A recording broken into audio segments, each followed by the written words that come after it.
girma zonar chairman da shugaban wannan kungiya, kwamishinoni, ciyarwoni, ina muku fatan alheri kuma a ɗauke mu matakan gaisuwa. An ɗauke miki. Wayannan kungiya da ku zan fara. Allah ya taimake ku kun yi sa'an cikakken jagora mai zuciya. Wannan haka yake. Kuma Allah ya haɗa ku da mai son abin shine zonar ciyaman Alhaji Idi Zaranda. Ina ka fito PDP ina za ka aikin ƙaura. Shi manufarsa kenan.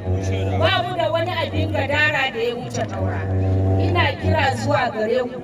Ku tsaya, ku nitsu, ku buɗe ido sosai saboda bana zaɓen da za a yi shi na karo da karo ne. Kar ku yarda da kati-kati, kar ku yarda da wani manya-manyan hotuna na ƙarya wanda babu abin da za su kulla muku. Dama me suka yi? Bare yanzu ƙarya suke yi. Ba za su yi ba. Aure za ku yi. Wannan haka ne. Kun ga abin da ya faru. Kar ku yarda a sake samun wani kuskure musamman da su ta faɓalewa bagoro kamar yadda aka samu a baya. Ƙauren nan shi kaɗai ne muke da shi. Ba mu da sanata, ba mu da ɗan majalisar tarayya wato House of Representatives. Ƙauren nan shi kaɗai ne ya buga kudu ya buga arewa. Shin ba za mu ji tausayinsa ba ne? Ku tsaya masa, ƙauren nan shi ne namu, shi ne jininmu. Ina ka fito Bauchi, ina za ka Bauchi. Ƙaure bai taɓa fita ya yi wata guda baya nan ba.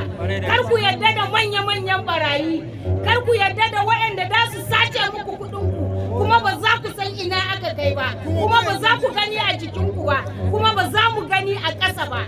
Wannan muna ganinsa a ƙasa.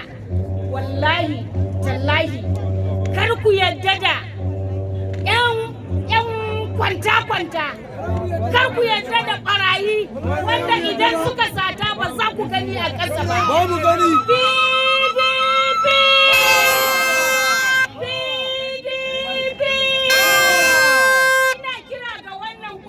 Su kama mata hannu biyu. Mata sun fi maza gaskiya. Mata sun fi maza amana. Mace ne idan ta ce maka PDP to PDP ne. Kuma wani za a yi siyasa ne na ƙato bayan ƙato. Ƙatuwa bayan ƙatuwa. Ina kira ga mai girma zonal ciyama. Idan za a yi zaɓen nan ƙato bayan ƙato to a yi shi da wuri. Kada sai dare ya yi a zo ana ce matan kusa ku.